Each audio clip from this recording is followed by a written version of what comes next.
Awesome, great, glorious day it is. This is the day the Lord has made, and indeed we shall rejoice and be glad in it. Hopefully, you are shaking the world, impacting the world. Look, you don't need to have the millions. So long as you have a voice, you have the ability to walk, you have the ability to talk, you can still cause transformation in people's lives. So long as we're alive, God has still put in us purpose and God has put in us power to be able to cause change in the world. Ladies and gentlemen, welcome to yet another exciting episode of the Umubanga podcast, where we aim to inspire, transform, and inform. And today we have an amazing, awesome lady who has done a lot for the nation of Zambia in terms of the property development, real estate side of things. And so Inutu Zaloumis possesses more than 25 years of experience in the local and regional real estate sector and is the co-founder and managing director of Palm Golding Properties Zambia. Her expertise extends to major high-profile infrastructure and transformative real estate development, where she operates at an advisory and consulting level. Throughout her career, she played a pivotal role in the successful execution of key projects for local regional developers and quasi-government institutions. She currently holds the position of non-executive director for Sanlam Life Insurance Zambia and serves as the chairperson of the investments committee.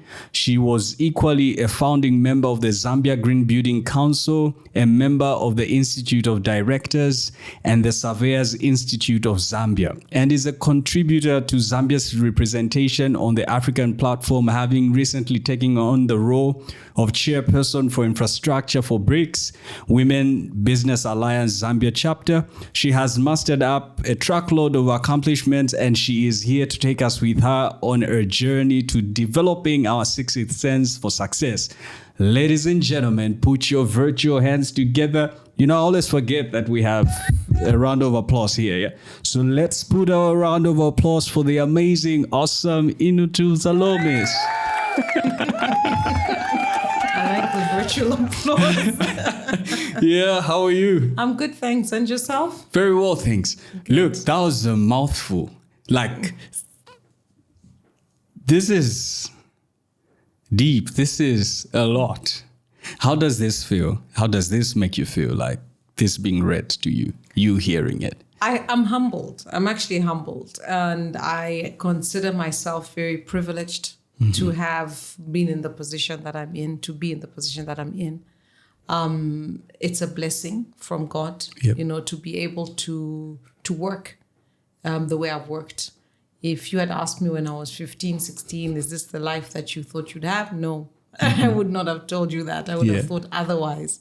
But it is a lot, and I am humbled. I think that's the very first thing that I say, and I'm grateful. I'm very grateful for the opportunities that I've been given. Awesome. So look, your name, I think pretty much each and every person might see like a Palm Golding signage somewhere, and before we go into that, who is Inutu? I'm a mom. I've got 3 adult children. Adults. I don't know whether we can call them adult children. Yeah. Well, they are my children, but they're adults. They're forever children, so forever young. Yeah. So I'm a mom. I'm a business owner. I'm a daughter. I'm a sister. I'm an aunt. I'm a niece. I'm many things in one. But ultimately, I think I'm a child of God. Okay. I think ultimately that's what I am.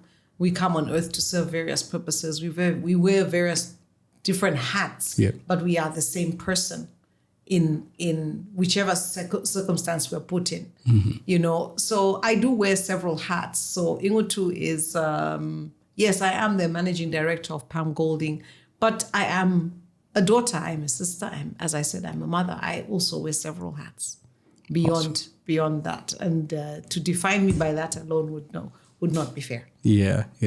Okay, so walk us through your journey growing up. How was it like? Did you grow up in a Christian household? Did you grow up in a space? Because look, now you're known as the real estate mogul or the face of real estate in Zambia.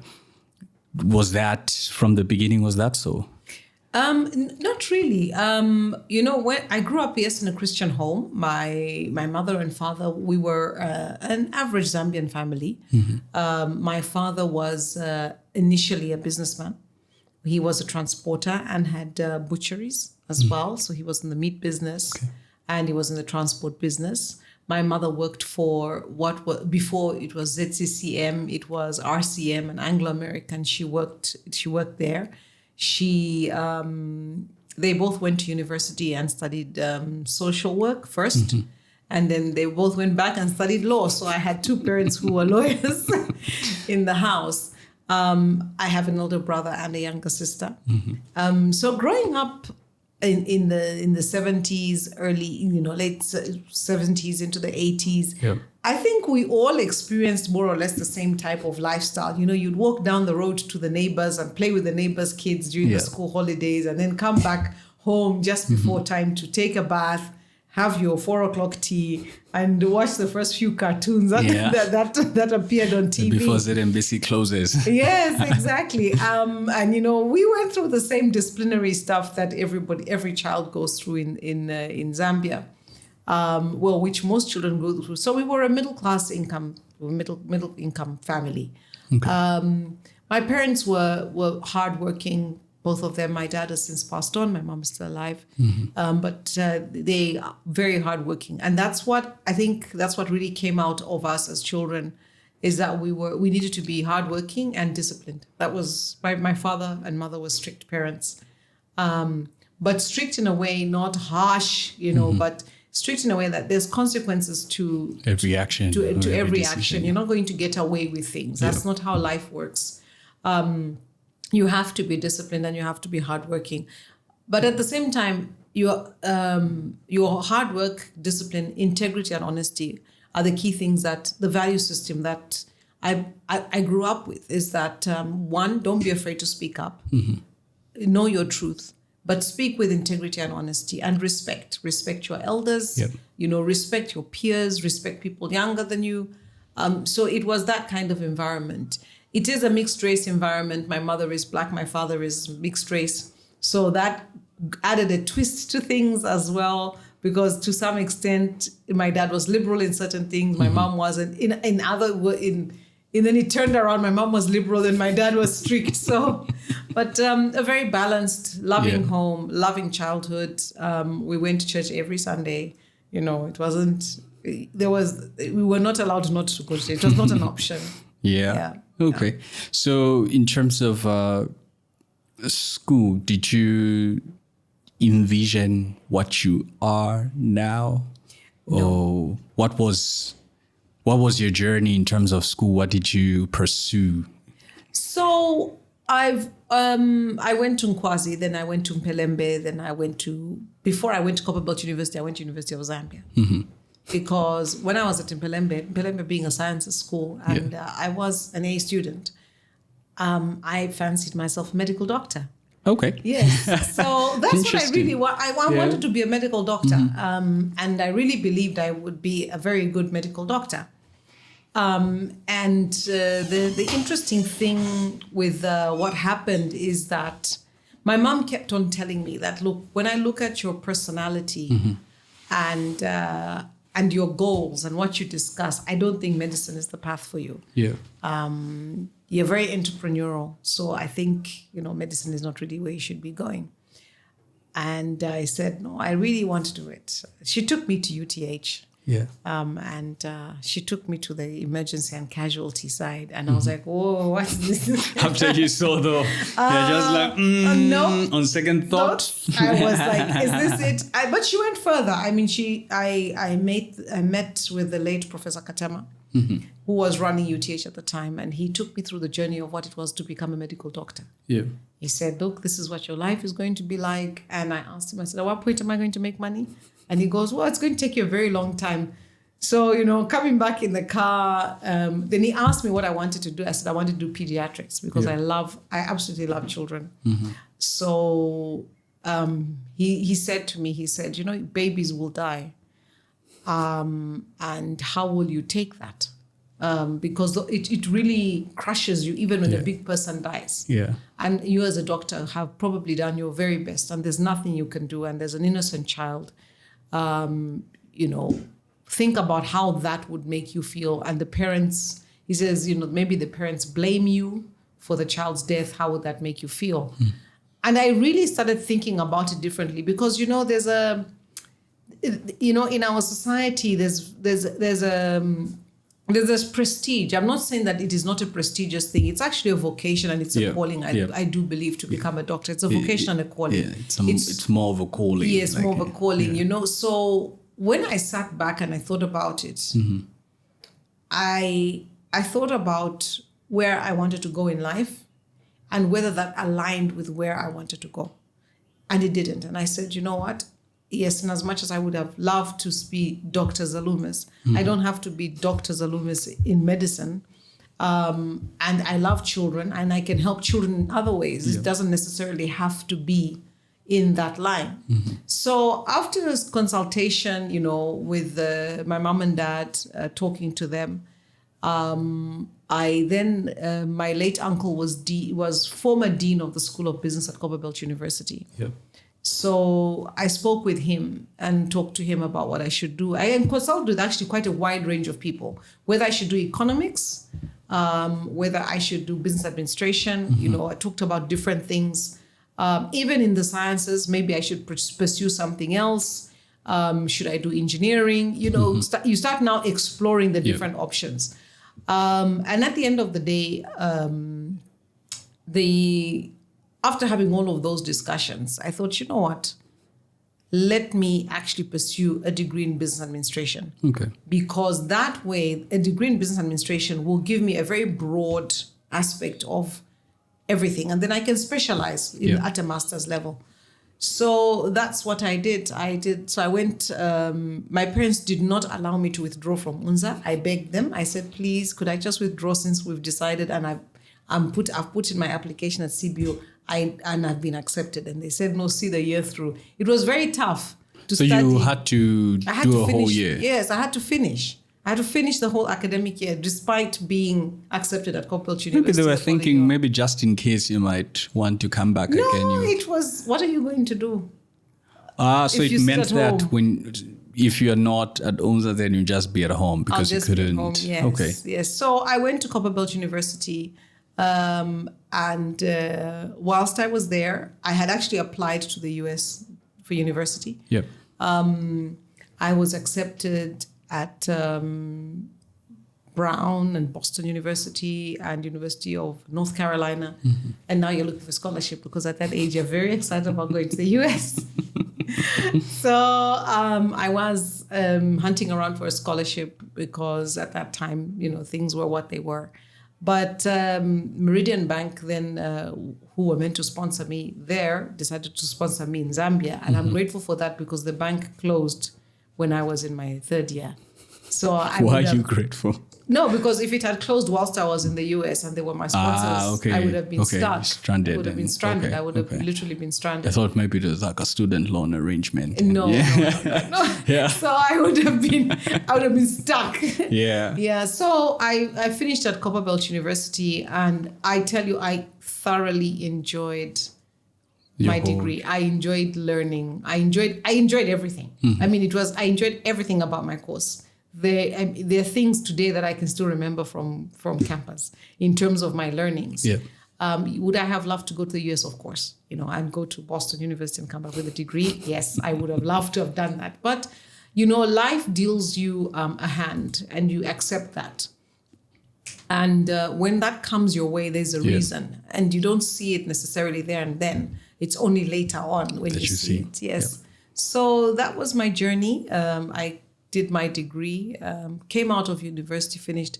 And that was now the bank had closed. Several banks had closed at that time. So now you're looking for employment. And that's where my real estate journey started. Okay. Yes. So after you're done with university, so you're looking for employment, were you like at home or did you try and build something or? No, I was at home. I mean, at that time, that was 1996. So, at that time, the property market was non-existent at that time. The property market is fairly young. What really started the property market in terms of people building properties for rental and was the Presidential Housing Initiative. Which now we have PHI now. Yes, when the president decided to sell the council houses to sitting tenants, that's actually what created the property market. So in 1996, it's 5 years into multipartism. Yep. And people are still renting houses from the council. So the property market doesn't really exist. So nobody thinks of building because who are you going to build for? Because people are living in company houses or council houses. Because we're in a socialist type of arrangement. Exactly. So, I mean, my property journey. So I worked for a company that was setting up QuickBooks, the accounting package in Zambia. I worked for them. I realized I could not be an accountant. It's not my thing. I can read numbers. I understand financial statements, balance sheets, all of that. But having that, the data entry, all of that, that's not for me. So I worked for I'm getting old. I can't remember the name of the company. This is embarrassing. But anyway, they were installing QuickBooks. So QuickBooks. So I was, going from one company to another because they were installing. So you sit there and you sit on the computer and you enter all the data that they need to set them up, and then you move to the next company. After that, I worked for a company called Japan Direct. I was an executive assistant to the MD. Japan Direct was like B-Ford. Okay. It was one of the first. So they would give you warranties on cars, and the cars were shipped from Japan, and the partners were local, not indigenous Zambians, but local Zambians and Americans who were based in Japan. Okay. So I worked for Japan Direct. I started off as an executive assistant to the MD. And then I rose to operations manager. Then I became a branch manager because we had a branch in Lusaka and a branch up in the Copperbelt. And then I fell pregnant with my second child. And I thought, you know what? I worked whilst my first child, so I want to take some time off. And so that was up until which year? That was 2000. Okay. So 2000. So 2000, my daughter was born. So I worked up until December 1999 because my daughter was born in 2000. My son was born in 1995. So I was working. So I thought, you know what, let me make time for the kids because now I've got two small children under the age of 5. Yeah. I'd rather, let me take it easy a bit. I told my then husband that, I want to just take a chill pill because it's university, then work, children, so I haven't had real time to really think, because it's just every day. And then it was that year that I got into property, and it started on a dinner conversation. And somebody said, "Oh, would you like to look after my portfolio of properties?" And I thought, yeah, I could do that half the time, And I said, "Look, I'm pregnant, you can see." They said, "Yeah." What they didn't disclose to me was how big the portfolio of property was. Yeah. And it was a fairly large portfolio. And at that time, there were no real estate agents. Okay. There were none. We used to stick we used to put paint on the wall to rent. There were no mobile phones. No newspaper. Oh, no. I had mobile phone. I remember I had a mobile phone. It was a telecell at the time. And you put your mobile number on the wall. On the wall. And people will call you. And I remember sitting and thinking, there must be a different way, of doing this. This is just, and I was flying to South Africa and I saw the Pam Golding adverts and I was, wow, because they used to advertise in South African Airways. And I said, one day this will be me. And here I am. Okay. So I do, look, I was like, okay, managing director, Pam Golding. Then I'm like, and Pam Golding is in a lot of countries. And then I did reading on it, and it's a franchise. Yes. So you are tasked over dinner to handle a portfolio of real estate portfolio.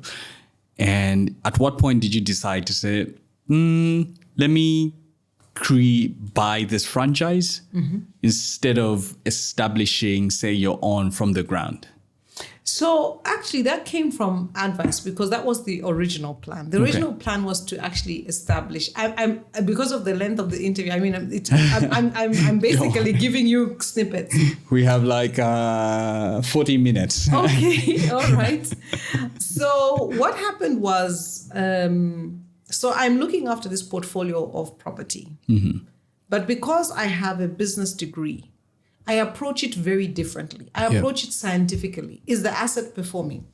If I put all these properties together, is the asset performing? You know, the portfolio of properties, is it performing well? Each individual property, what can we do to make it perform better? That's it. Because I approach it as a business. It's not a house and I feel nice about the carpet and the windows. No, it's, does this house earn enough money with its current infrastructure? Went through we did renovations to the kitchens, improved the bathrooms, disposed of some of the properties as well. I was very fortunate that the property owner also is a very savvy businessman.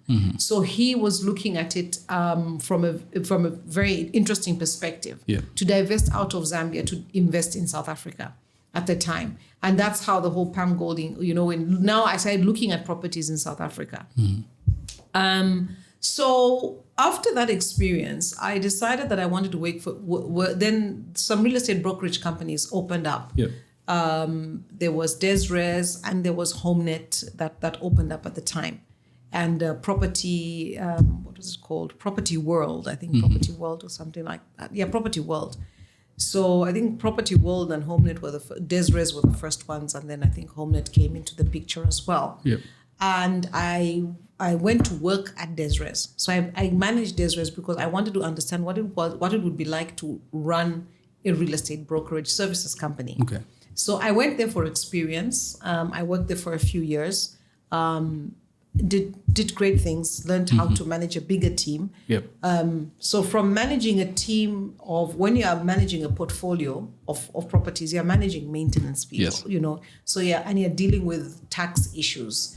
You're dealing with managing tenants. And now most of these properties were in upmarket areas. So most of the tenants were expatriates, understanding what they need, you know, what the expectation is, understanding the law. So you're now getting a whole rounded experience of that on the property management side of things. Then I went and I worked at Desres to manage agents, because that's different. Now I'm managing multiple people, multiple properties.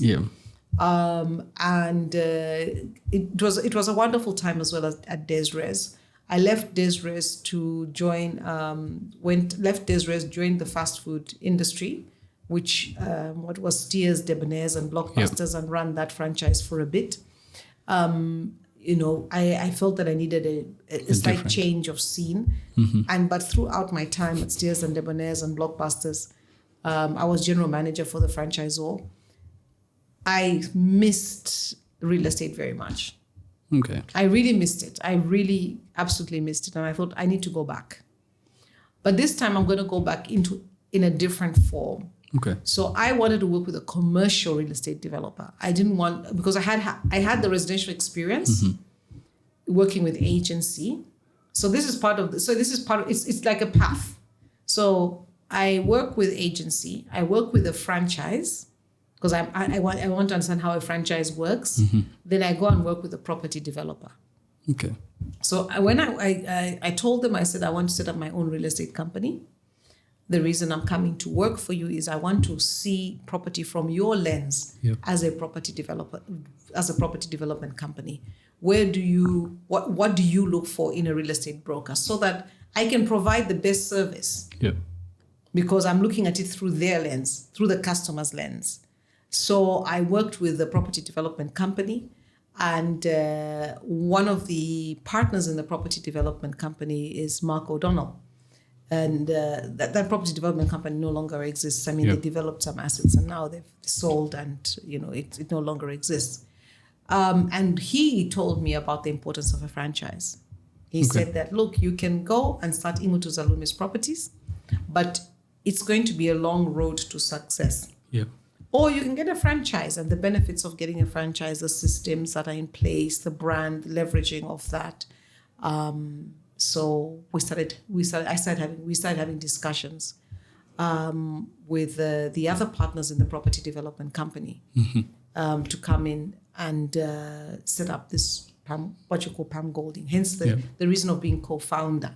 Okay. So at that time we were 4 partners in the business, and now we're just 2. Okay. So at that time it was let's get the franchise, and I didn't expect to run the franchise. So you must understand that my partners were 3 white men and I was 1 black woman. and we go to Johannesburg to meet, the team at Pam Golding. There were a lot of people vying for the Zambia franchise at the time. And I said, are we going to make it? I'm like, are we going to make it? Anyway, we go in and we have the discussions with the team at Pam Golding. And they said, okay, fine. In the evening, they called and said, actually, we'd like to have further discussions with you about the franchise, but we'd like Inutu to come to Cape Town. I was like, me? Okay, I thought I would be, maybe in the background. Yeah. Because you see, there's a perspective that you have at that time. And don't forget, this is 2006. Yeah. This is not 2023. Yeah. This is 17 years. There's a big difference with the way people think. So you're thinking black female, I was young, and white male. Who are they So going to even pick? the people in the franchisee were pretty much, I guess, predominantly men. Yeah. Well, white men. Yeah. Yeah. So you go and you think, so you're having these discussions, and the CEO for Pam Golding, Dr. Andrew Golding says, and I'd like to meet with Inutu. And we had a chat. And he didn't talk to me about real estate at all. And I had completely prepped myself for this meeting. I'm meeting the CEO of Pam Golding Properties. Then he's just asking you about your family and... Exactly. And, just to talk about, things and life. Because the Pam Golding Properties franchise is very much about family values. We're built on that. Yeah. So is this person's value system aligned? Yes, of course, they have business acumen. You have to have business acumen. But is your value system aligned with what we represent as a brand? And now, I know now when I interview people for jobs, that's what you look for. Yeah. You want the acumen. They must have industry knowledge. But what is their core value system? What's the foundation? Yeah, and that's what it was. So we signed the franchise in July of 2007. After we signed the franchise in 2007, we opened our doors in January 2008. And it's been one hell of a journey. We have had ups and downs. Yeah. And yes, times when I think, maybe I haven't made the best decision, or maybe I should just walk away. Because business has cycles. Yeah. And I was at one of my lowest points. I think 4 years into the business, because we opened in January 2008. The Zambian economy was doing fantastic. Yeah, and then Mwanawasa died. After he died in 2008. So this is 7 months into. So all my business projections were out the window completely. And I remember sitting there and thinking, you know what, I'm just going to go and get a job. I just, I've tried and I'm just going to get a job. I'm qualified, I can get a job. And I met with a friend of mine, a good friend of mine, who is now CEO for one of the banks. And I said to him, come on, you're director of corporate services, get me a job. And he goes, no, I'm not going to do that. And I said, why? I'm going to speak to your wife. I'm going to tell your wife that you don't want to give me, that you're stopping and you don't want to give me a job, I'm tired. And he said, Inutu, I have dealt with a lot of businesses. It is a phase, it will pass. Yeah. So, no. Just continue at it. I said, it's easy for you to say, you get a salary, you have a loan, you have all these things. I've got children to look after. And this is getting hard. It's really, really getting hard. It's tough. It's very tough. So I take my hat off to people who've been running business for a long time and I've stayed the course, because it is not easy. It's very difficult. It's difficult to access money. When I was going in looking for a loan, to start Nobody the was. business. I go in, they look at me, they're like, what? A what? A real estate company? No, we don't finance that kind of business. Yeah. I was turned down by all the major banks. Invest Trust are the ones who funded me. We, as shareholders, we all put in money. So I put in all my savings into the business, got an equity release on a property to top up my portion. My partners, all of us put in money according to our shareholding. So, of course, I had to put in quite a bit because the others had small shares. So, because that was the whole aspect, is that the principal partner should actually carry the load. The vision. She's got to have skin in the game. So I'm looking and thinking, I don't have that much skin to put in the game. Not at this point. I'm 34. What skin do I have, to put in the game? But luckily, with support from family, I was able to put my chunk together, as well as my getting a loan. I had to get out a personal loan. Yeah. So all of that, so personal loan, equity release on the property, I'm like, okay, I'm good to go. I put in my chunk of money. And investor said, oh, you've managed to raise the money, we'll fund you. Here's more.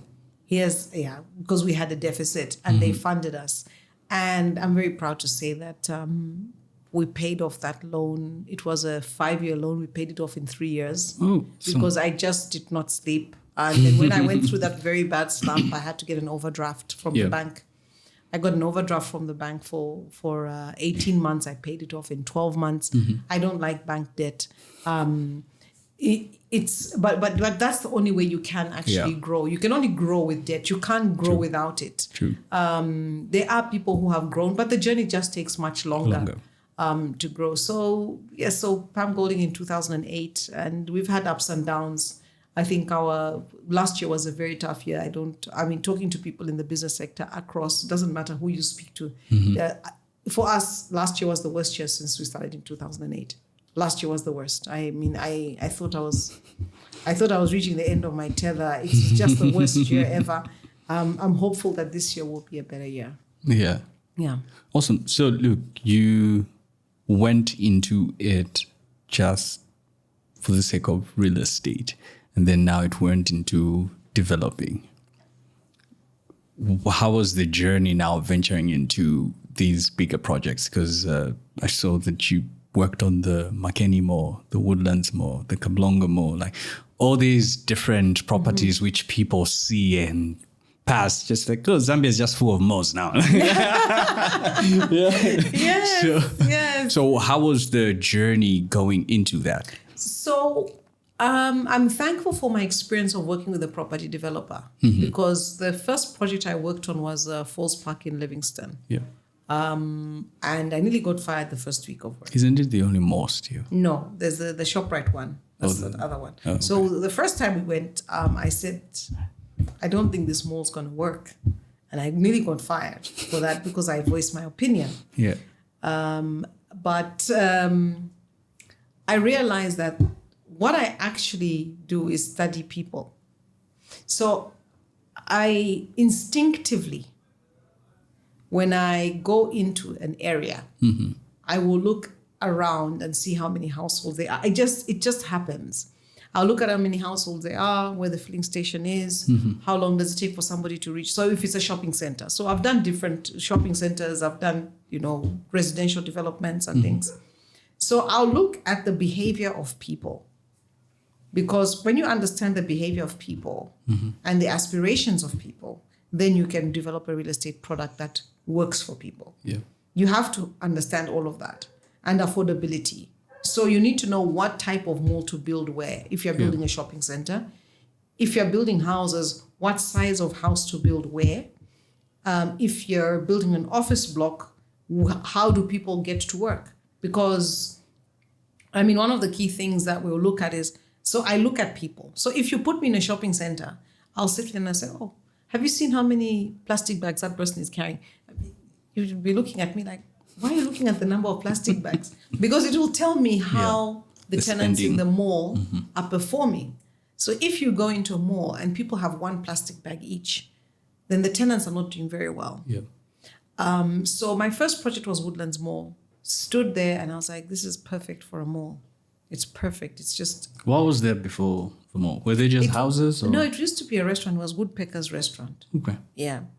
So the owners of Woodlands Mall bought it. And the old man, the father, called me and he said, oh, we've bought a site and, wanted to, I can't even remember what he wanted to build. And I said, no, it's actually very good for a mall. Mm-hmm.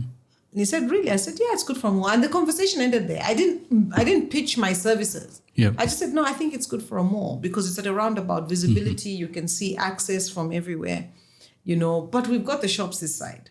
So I said, even if you have the shops this side, it's a bit off and in, but here it's in your face. And the and other end feels more marketish. Yes. So I left it. And then a year later, they started building the mall. And then they came and said, okay, would you help us find tenants for the mall? So that was my first mall experience. I'm very thankful to the owners of Woodlands Shopping Mall for that opportunity. And that was a learning curve. Then the next was McKinney. Mm-hmm. So literally almost every year for the first 10 years, I was doing a shopping center every year. So you begin to perfect the craft. Yep. You understand what it is that people want. Then you make mistakes. Everybody makes mistakes. I can't, we develop the tenant mix and all of that. But at the same time, I'm selling houses. I'm building a team and teaching people how to sell houses, how to rent out homes.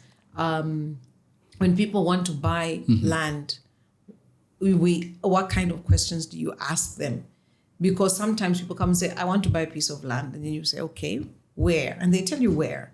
Why? They're thinking that you're being intrusive.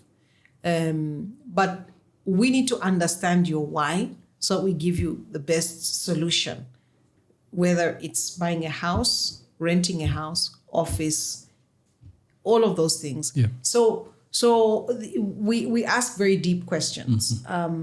Selling houses is a very emotional thing. People don't, culturally, we don't flip. You see, people here don't build and sell, build and sell. It's happening now. It's happening over the last few years. You've seen a lot of people are now seeing it as an investment. As a business. As a business. As opposed to our parents who it's just lifelong. Don't sell. It's in 99, and then they pass it on. Yes. 99. So exactly. it just goes on. So So it's been a wonderful journey. It's been a wonderful journey. Yeah. So in all the developments, which one is like your favorite? I don't really have a favorite, because each one of them is slightly different. I look at what I learn in each one. Okay, which one was the most stressful? The most stressful development, I think it was Society Business Park. That was stressful because there were a lot of unforeseen circumstances during construction. Yeah. So you are telling tenants that you're going to deliver the mall in this period of time. You delay. Okay, then you delay. Now, these are international brands.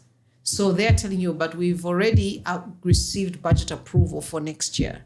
Now you're telling us that it won't be ready.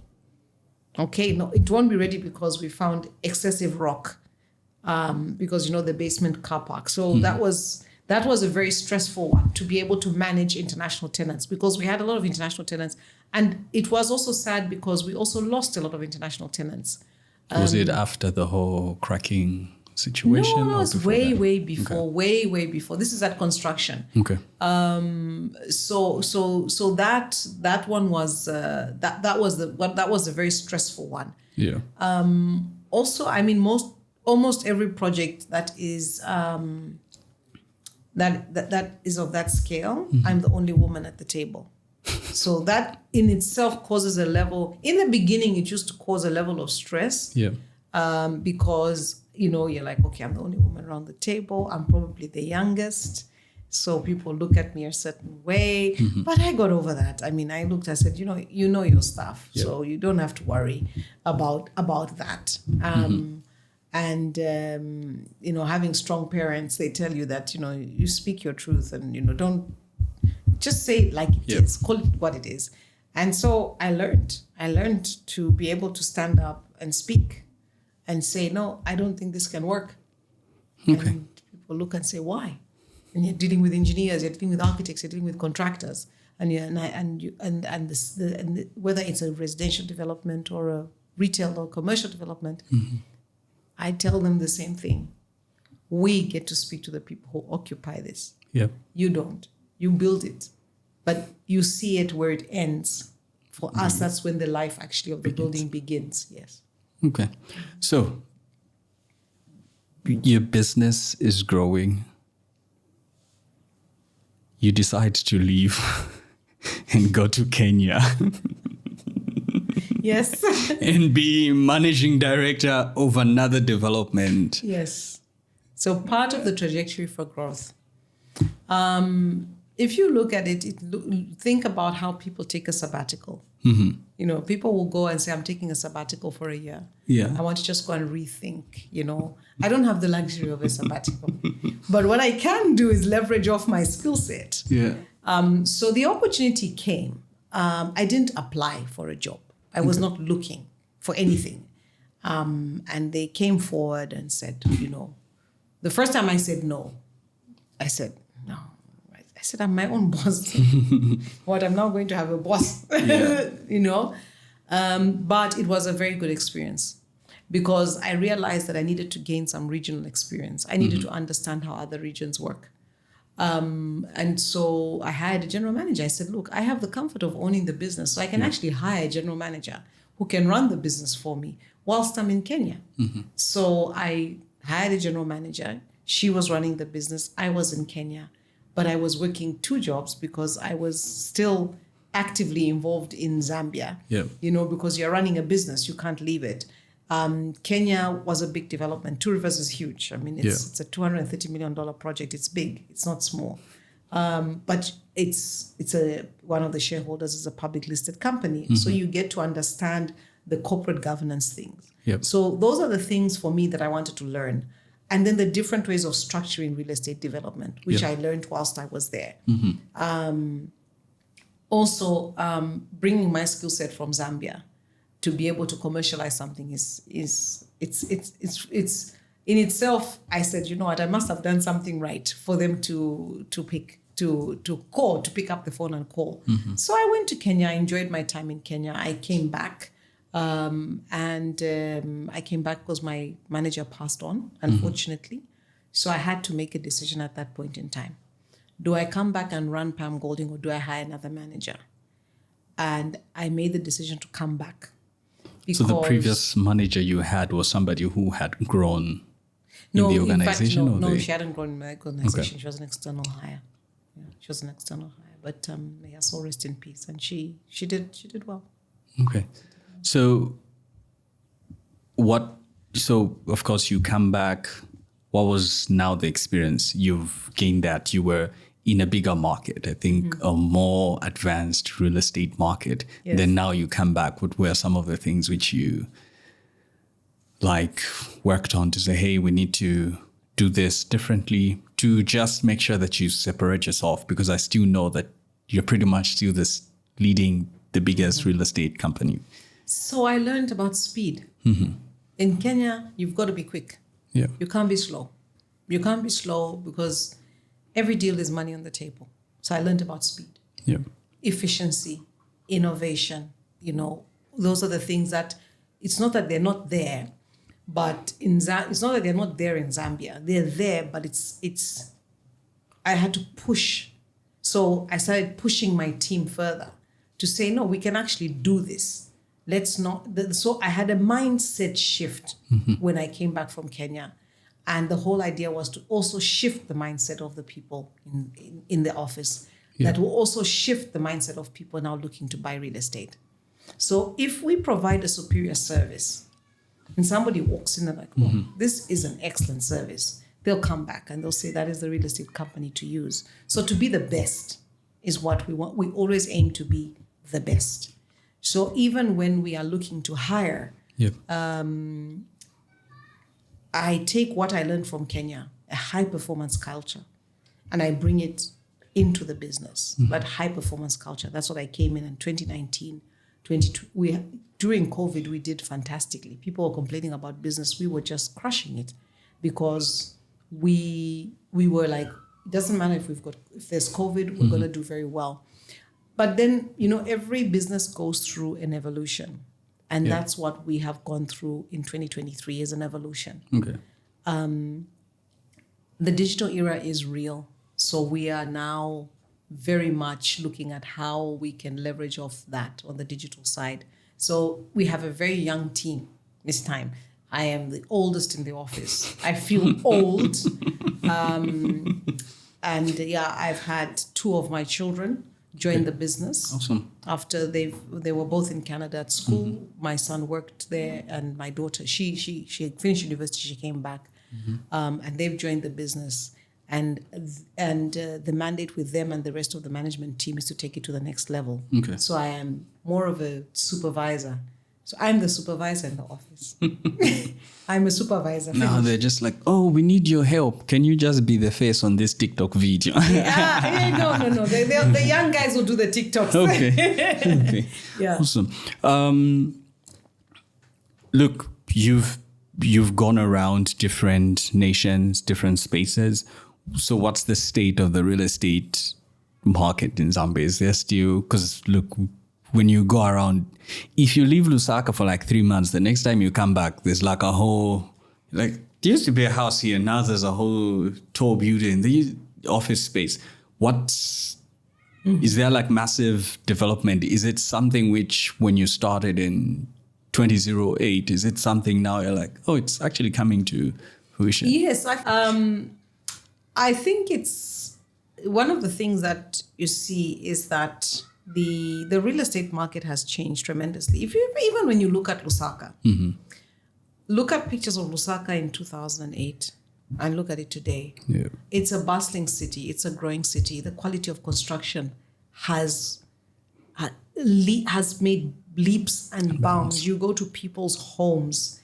I don't think people outside Zambia actually appreciate just how well Zambians build and design their homes.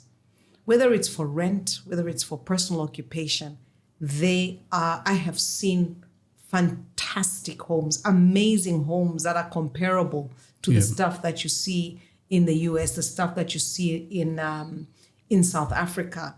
We are really getting to a place where we appreciate quality. Even people who are renting homes, they want quality.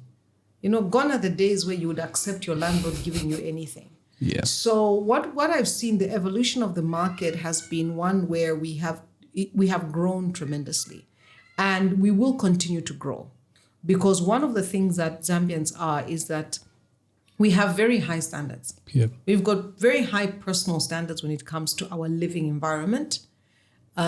We don't compromise on a lot. The only challenge is that there's a segment of the market that is not being met. And that's the affordability side. If you're looking at the number of people who probably can afford a 3,000 kwacha home, the quality, they can't get the quality for 3,000. So that's where the gap is in the market. Yep. But that will be filled. Okay. The gaps are always filled. They might not be filled there and then. We're going to talk about, in the next 5 years, we're going to say, we had this discussion and look at how the gap has been filled. Because those days, you couldn't find a flat for 7,000 kwacha. Yeah. Now you can. Salama Park, you find it. So it's there, And even if you look at Salama Park itself, look at how Salama Park has developed. Look at that node. I mean, I can tell you that in 2008, there was nothing there. Yeah. There was nothing. It was a farm, But look at Salama Park and how that's developed. Look at the quality of the houses. Then you've got Twin Palm Mall. Then you've got the filling station. Then you've got Granddaddy's. Now you've got the gym. You've got... So much has happened in that area. It's become a node. Look at Lilai. It's the same thing. Roma, Foxdale, Silverest, So we are a growing city. I don't know what Lusaka is going to look like in the next 20 years, but it will be an amazing city. So I do know that previously you were doing videos or just teaching on real estate, how somebody can buy a property, as well as teaching landlords on how they can understand the market and see. I think there was one of the videos where you're like, in the area, you should be able to know which shower head most houses use. It's like, okay, interesting detail. Yes, you'll be surprised the things tenants are. They look at things, they're like, no, I can't take a shower. You know, you now you have the little one, you know, there's the small ones. Huh? Yeah. Now you have the one that's like rain. Yes. People want rain. Awesome. Yeah. So do you as well offer mentorship to people who want to learn from you? If people approach me, definitely. Okay. But also the mentorship is you've also got to know what you want. Yeah. What do you want out of the mentorship? Are you looking to become a real estate agent? Okay. Or do you want mentorship in property development? Mm-hmm. You know, so if somebody comes to me with a very specific ask and I am able to meet that, then definitely I would be able to mentor. I have mentored people before. Yeah. I primarily mentor the people that work with me in the office. So do I mentor people? Yes. All the agents in the office, the support staff, I mentor. Okay. Because I don't see myself as boss. It's mentorship. How do I get you to perform better? How do I get you to see the end goal? How do I get you to improve your quality of service? Yeah. So that's what I do, you know, in terms of the mentorship. If somebody comes and asks me, I want you to mentor me, I'll say, okay, what do you want? Do you want to learn how to start a business? Yeah. You know. And sometimes you find people don't really know what they want. So you tell them, okay, think about what you really want out of mentorship. Because there's coaching and there's mentorship, which is different. Yeah. I am not a coach. That I'm not. Because, you know, you need to be a certified coach. Yeah. You know, there's a way in which you coach somebody. There's a very specific goal. Mentorship is you're guiding somebody through their life, you know. Yeah. Okay. So it's different. So Luke, there might be somebody who is greatly inspired by you watching and they've followed closely your journey through you starting out from school, starting the business, working in different environments, being a mother, being at the top of the real estate investment portfolio in Zambia. What's that one thing you give to somebody watching? Because look, the past 18 years or so, you've gone through ups, downs, and there are times many people don't even see the struggles because you are just alone. But everybody's clapping as you're just like, okay. So what's one thing you'd give to somebody who is starting up? And if it's your passion, don't give up. Don't give up. There will be good times and there will be bad times. There are seasons in life. Even God has made the world like that. There's summer, spring, winter, autumn, fall. The Bible tells us about seasons. There will be a time. There will be a time for laughter. There will be a time for mourning. There will be a time. Because you see, people sometimes will take that and think that the time of laughter and mourning is physically laughter and mourning, you know. But the mourning can be a period of where it's very difficult, where business is very, very tough. But it's always darkest before the light. And it's in that time of darkness that you actually learn the most valuable lessons. You look back and think, why am I in this dark place first? Because that's where you start from. So if I were talking to somebody and they're thinking about business, or they're in a space now where it's a very tough economic environment right now, and it looks very dark, think about when it was bright. What did you do that didn't prepare you for the dark? Because actually that's where the problem is. It looks very dark because we normally don't prepare ourselves for the dark. We assume that days it will always be sunshine, that there are days that we will always harvest. But there are times when there is a level of famine, quote unquote. But that's when you are stretched. You're stretched to the points of, in fact, innovation, ingenuity. I know it's difficult when you feel crushed, when you have your finances, you're looking at your bank account and you're thinking, what am I going to do? I'm a believer, I'm a Christian. So the first thing is I go to my CEO, who is God, first, and have a discussion with God. I'm not. And the discussion, look, God, I'm stuck. Yeah. Okay, I'm really stuck. What do I do? Yeah. Show me that this is worth it. And he comes through. He comes through. Definitely he does. I have seen the hand of God in so many different ways, and it's unexpected. Yeah. And in those hard times, God gives you seed. It's just, do you see it as seed? Mm-hmm. And it's also changing your perspective. Yeah. So if I tell people who are looking to start a business, there will be good times and bad times.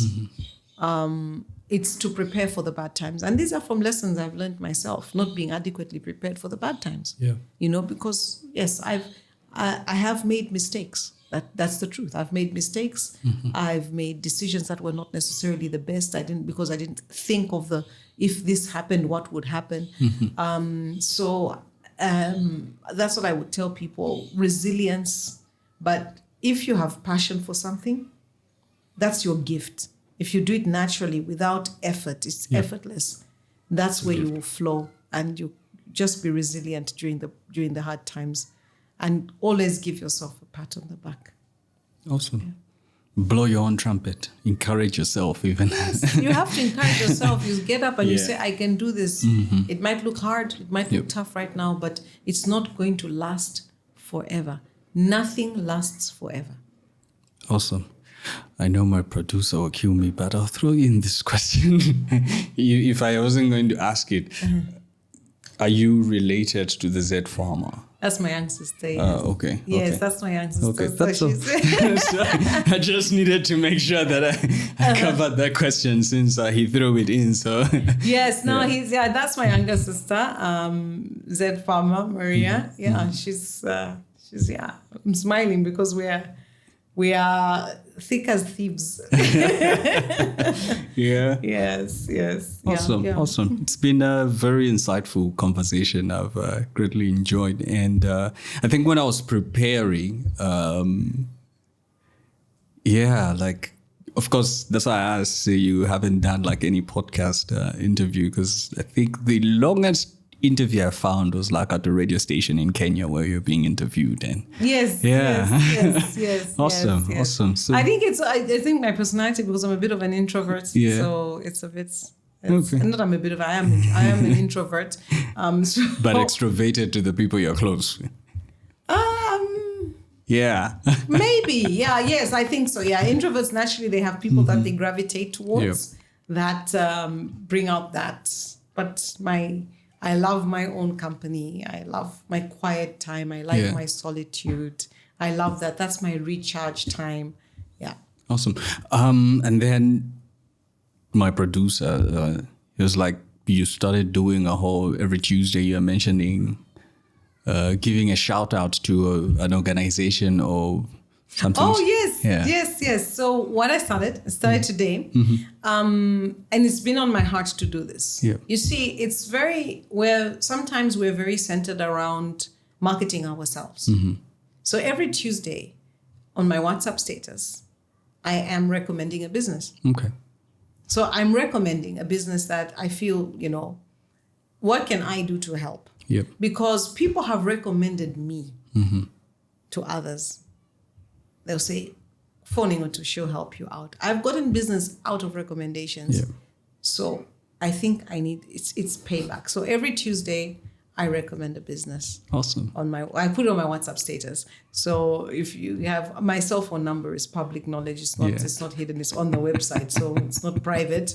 I'm not that person. I don't have two numbers that this one you can catch me on. So yes, every Tuesday a business, that is something that I do. So today it was Mukalia Private Game Reserve in the Siavonga area. Yeah. And they have something going special for, they sent me the WhatsApp, and then I'm sure it was a WhatsApp to everybody on their mailing list, but it just every Tuesday. So next week, Tuesday, let's see who will be on it. Awesome. Yes. Awesome. Thank you very much for honoring the invitation and coming through. We greatly appreciate. It's because the whole idea is to be able to as well profile Zambians who've been able to create massive impact, and they're not mainly in the limelight. So yeah, Okay. thank you. Very Yeah. much. No, thank you. And it was an honor to be here. And I'm appreciative of the invitation. Awesome. Thank you. Ladies and gentlemen, I hope you have gotten nuggets, many, many nuggets, which will push you to the next level in your family, in your career. Know your values, know where you stand, because when you know where you stand, you'll not fall for anything and everything. So from me, Dennis Umubanga, it's bye-bye.